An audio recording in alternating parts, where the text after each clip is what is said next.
Well, welcome back, fellow YouTubers, toy and toy train buffs, to another running session and a bit of a layout update. And welcome, first of all, to all my new subscribers. Hope you enjoy the content. I try, you know what, I don't try to do a schedule. I've noticed on other channels that guys who push themselves to do a video like every week, they got to do it. They kind of burn out, and I've seen that over the past few months as channels that used to have lots of content, be active every week, and all of a sudden they've gone dead. And I don't push myself. This is a hobby. I do get out here when I can. This is located in, I call this the cave, and located in a garage where many of us in the Southwest keep our layouts, because we don't have basements out here. Seldom. I have been to a couple here in the valley, the Las Vegas Valley, but they're few and far between. So most of us put our layouts either in a spare bedroom if we got one. I don't have one. And or we put it out in an outbuilding. I've seen that. An old friend of mine had things going on in an outbuilding. And then, of course, there's the garage. All right, now, today is going to be a little bit of a yammer session. What I call a yammer session. Or if you want to be a more refined, gentler, how about train talk? We'll do that. A little bit of train talk. Now, this layout measures 54 inches wide, okay, by approximately 9 foot 10 inches, give or take, centimeter. It is. The track plan was derived from something I saw on the internet. It was a really nice layout. It was a 4x8.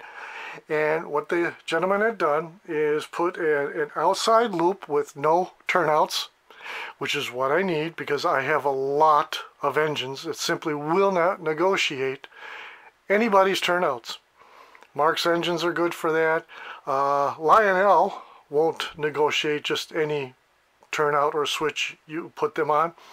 And so it's good to have a loop that can handle anything. Now, when I say anything, the outer loop is 042, the inner loop is 036. So anything that can negotiate an 042 loop, then that's what it's designed for. The inside track is, again, an oval with a reverse track.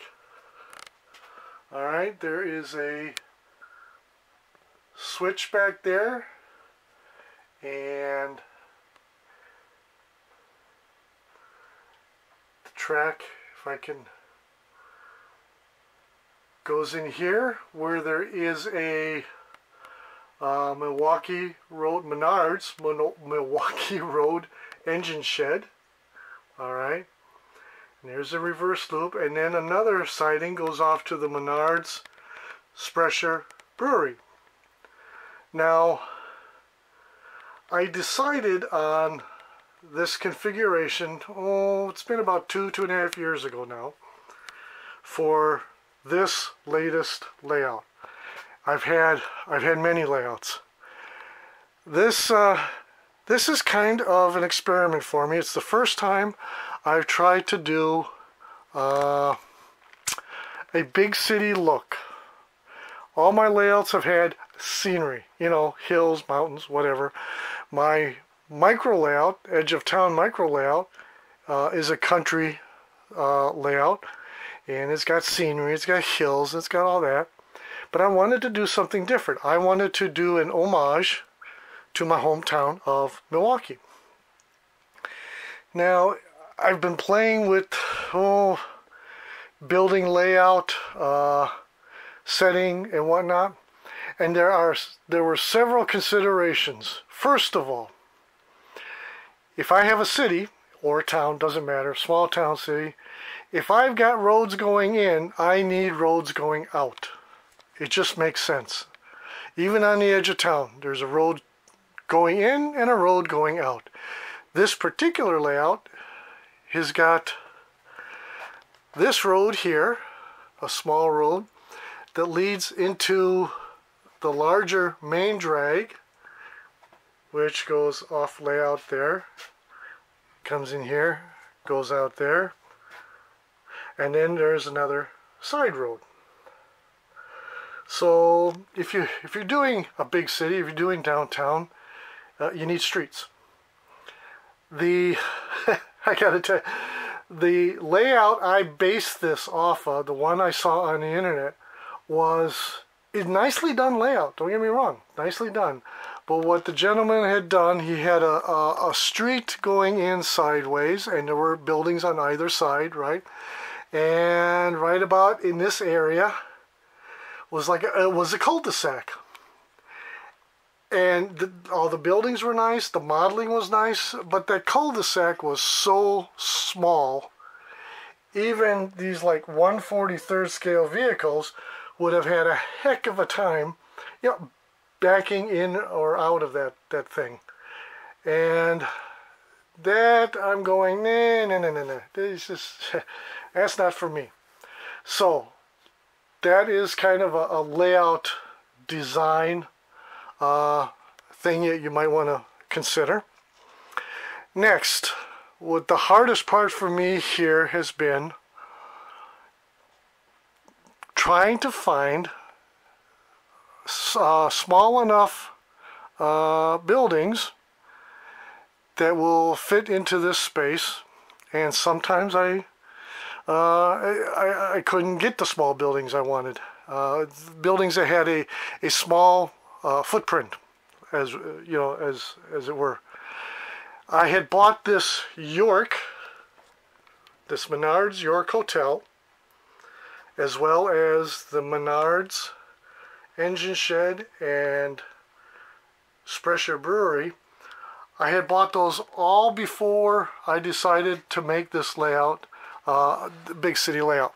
All right, I got those all before, and so I said, you know, I'm going to use them.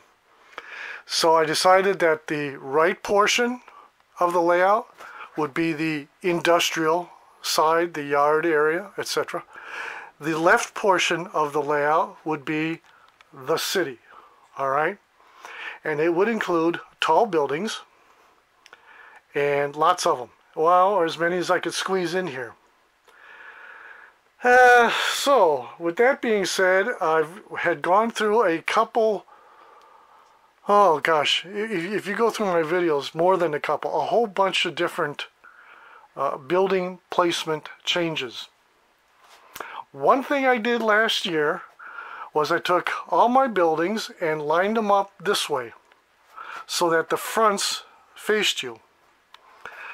And I tell you what, it looked pretty in photographs. I set up a parade. I set up a couple parades. I had things going, and you could view all the, you know, the circus wagons and all that. And all it would look pretty in photographs. Horribly impractical for this space. And when I say this space, I've got about 7.5 maybe square feet in here to work with. Here's why it was impractical. With all those buildings lined up this way and facing you, they obscured a good quarter of the layout. Everything behind you couldn't see. So that was really not a good use of those buildings. I mean, when you can't even see the rest of the layout, I might as well just build a big old mountain and tunnel and be done with it, which is not what I wanted. I want a big city look. That was not the only thing bad about that particular setup. The other thing is, if you look, there's a switch right there. Oftentimes, as trains pass over that switch slowly, they'll stall out. Generally before they've warmed up enough so that they can glide over it nicely. And with all these buildings in front, I had no way to reach back and at least give it a little nudge. All right. Now, another thing is, I haven't got the I haven't got the motors connected yet to the switch control. Okay. So, and that'll happen eventually. I'm in no hurry. I don't care. I can still reach back with my hand and flip the switch. Not only that, we're talking about switches here, right? Or turnouts. There's one right there. And that was inaccessible. Yeah, so then there's another consideration that wouldn't make any difference to you guys, but to me it made a world of difference, and that is I worked at downtown Milwaukee for about 6 years at the town theater. And my world view of the downtown area was, you know, getting on a bus, heading eastward on Wisconsin Avenue, which is what this is a mock representation of, Wisconsin Avenue, going downtown and having buildings not in front of me, but to the left and to the right, just as you see here. That was my worldview of downtown Milwaukee. Now, given that, I've been trying to, you know, to do homages to the hometown in my own little way, and it's kind of hard because obviously, you know, there's nothing here that looks like anything that was in downtown Milwaukee. But here's what I'm doing. First of all, we all know this. This is Menards York Hotel, but you see how it's built with these wings that jut out from a recessed portion of the building. That is a common design element of hotels. I see it over and over again. And in this particular case, two blocks, yeah, 5th and Wisconsin. Yeah, I worked on 3rd and Wisconsin. 5th and Wisconsin, 2 blocks away was a Schroeder Hotel that had a similar design aspect. 2 wings jutting out and a center wing, or the center of it, recessed. All right, so one of these years I'm going to take that Hotel York sign off and maybe make something that says Hotel Schroeder. Then, now this is still a work in progress. It may be hard to see, but this K-Line building is renamed the Milwaukee Sentinel building. Milwaukee Sentinel was, when I was growing up, the morning newspaper. All right? The Journal was the evening newspaper. Since then, the Journal has bought out the Milwaukee Sentinel, and it's now called the Milwaukee Journal Sentinel. the Milwaukee, yeah. So anyway, that's Milwaukee Sentinel. So I'm doing that, but I want to change that sign out. I don't like the colors. I'm going to do something different. The other thing was, you know, I wanted an O-scale building that looked like a theater. So many of these are just, they're either flats or they're like partial buildings. There's a couple out there though that look like theaters, and you know, boom, there you have it. The theater I worked in, the town theater, was actually in a much taller building. All right, it'd be like, you know, the York. The downstairs was a theater, or the lower portion of the building was a theater. The There was a restaurant upstairs from the lobby, and then there were, I don't know, apartments and probably, you know, offices and stuff in the remainder of the floors. Okay? But I chose this one. This is Walther's. The Palace Theater was also just a couple blocks away from where I worked. And in downtown Milwaukee, as you were driving eastward, you would first come upon the Palace Theater, and a couple doors down was the Schroeder Hotel on this side of the street. But as it works out with this layout, with this space, having this hotel here is the best place for it.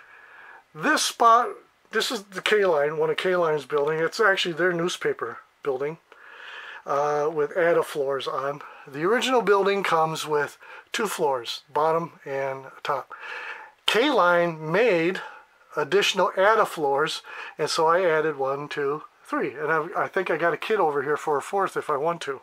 4th floor. They're not glued on, which is why when I'm moving things around, these aren't glued on yet. So they kind of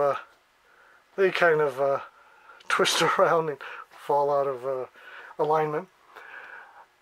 But it was difficult for me to find what I guess we'd call a high-rise building that would fit in that space. So what did I do? Ultimately, trying not to knock anything over here, I left the back wall out of the bottom floor so that it can go over that switch machine. You see that? It's awkward. I can't, even though those switch machines or controllers or whatever can be switched from one side of the track to the other, there's no room over there. I can't do it. So from this angle, unless I told you about it, which I just did, you can't even see that there's a switch machine down there. All right. Now, obviously, the next step is, you know, putting in sidewalks. I'm happy with this so far. Palace Theater, Milwaukee Sentinel, Schroeder Hotel. I'm happy with that so far. I put this white piece of paper here as a template. I'm thinking of getting the Woodland Scenics Davenport department store. So that's what this template is for. It gives me an indication of how big a space it'll take up. The odd thing about Milwaukee's downtown skyline is, okay, if you've ever been to, I don't know, Los Angeles or maybe Chicago or New York. Well, I haven't been to Chicago, but I've been to New York, Manhattan. It's like when you go when you go into the city, you're stuck in these concrete canyons, right? Streets that never see the light of day. And but Milwaukee wasn't like that. Traveling downtown, you saw a lot of 1-story, 2, 3-story, and then some higher buildings. All right, so you had this mix. And that's what I'm trying to do with this layout as well. You've got this mix of different height buildings. And so that's what we're doing here. Now, all right. So those were my thoughts on the planning of the downtown area for this layout.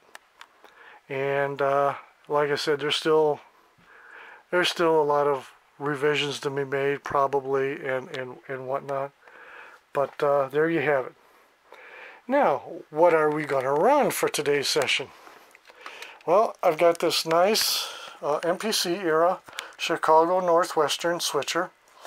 It's a good runner, but it wobbles. I put new fresh traction tires on it, but it still wobbles at higher speeds. It's okay at a nice slow speed, but like I said, it does have a wobble. And then I just pulled out random cars, you know, MPC and other era cars, to run with it. Now let's see what we got here.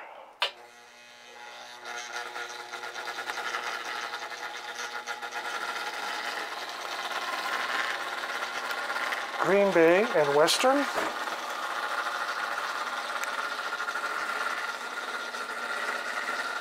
Sioux Line, this is actually an operating car, but it's Sioux Line, so I figured I'd just grab it and run it. A Borden tank car.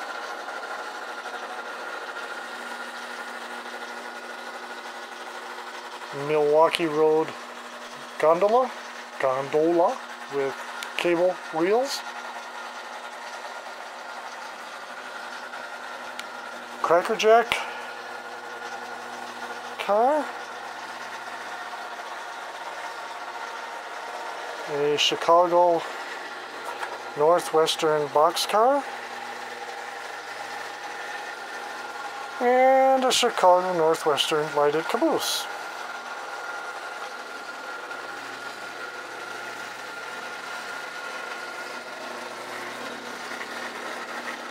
Alright, so I am going to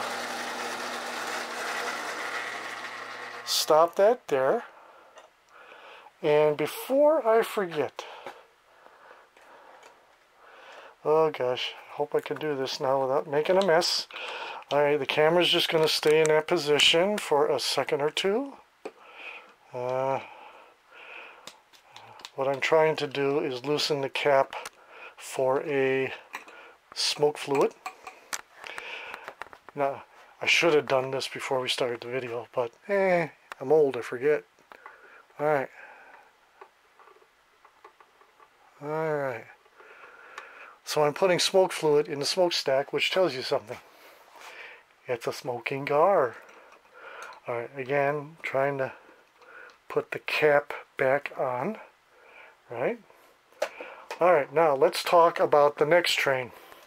I've been wanting to do a work train or rec train for some years now, and you just keep putting it off. I had in my mind what I wanted to put in it, but nothing really gelled until this last year or so, or actually last couple weeks. Alright, I bought this beautiful switcher. It's an MPC era switcher that started life as a Santa Fe, but was repainted, custom painted. I got this off of Fleabay. And so I thought that would be a good candidate for the work train or rec train.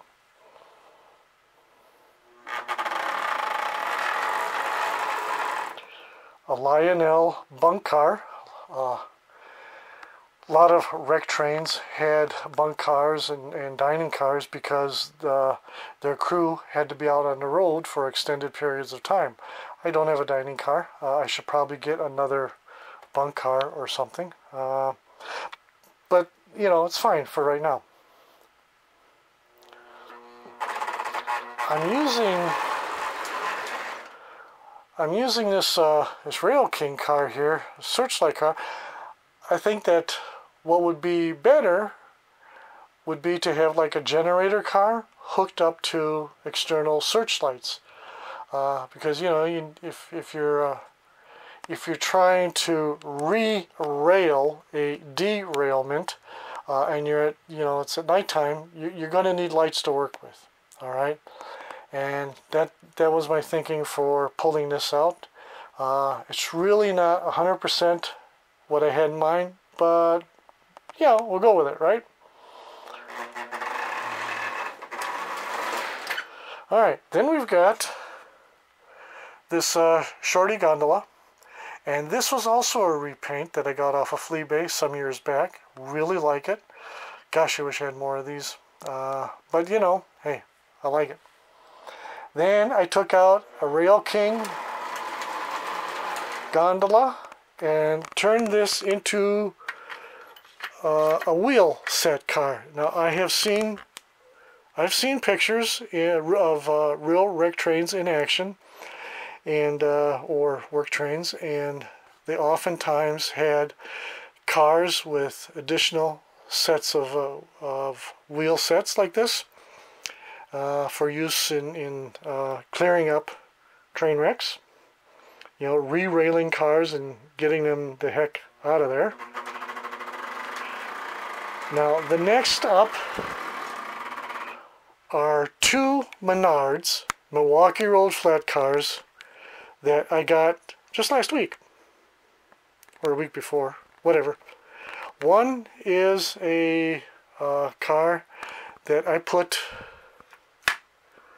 these trucks on. I put this over here, and these like, what would they be, scale 12 by 12s, I guess, and that keeps the trucks from rolling off the car. And then I made a tool car, and I'm going to have to figure out a way to keep this boom or this hook from swinging all over the place, but that's okay. For now, we're good to go. All right, we are good to go. Some of these things are loose, and when I decide on a final placement, I will glue them down. And but this is glued down. These are parts, basically parts from the scrap bin. All right, and that's how I made my tool car. Then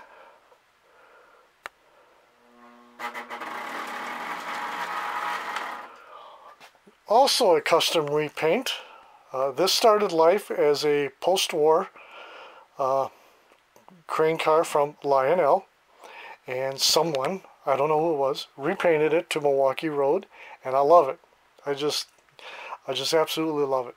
MTH did make a yellow crane car, but try to find one out there in the real world now. It's a bear, but that's okay. I've got this, right? And then here we have, bringing up the rear, is a work caboose from K-Line. So right now, this stands as my wreck train, work train. And these are the two we're going to run today. Shall we get started?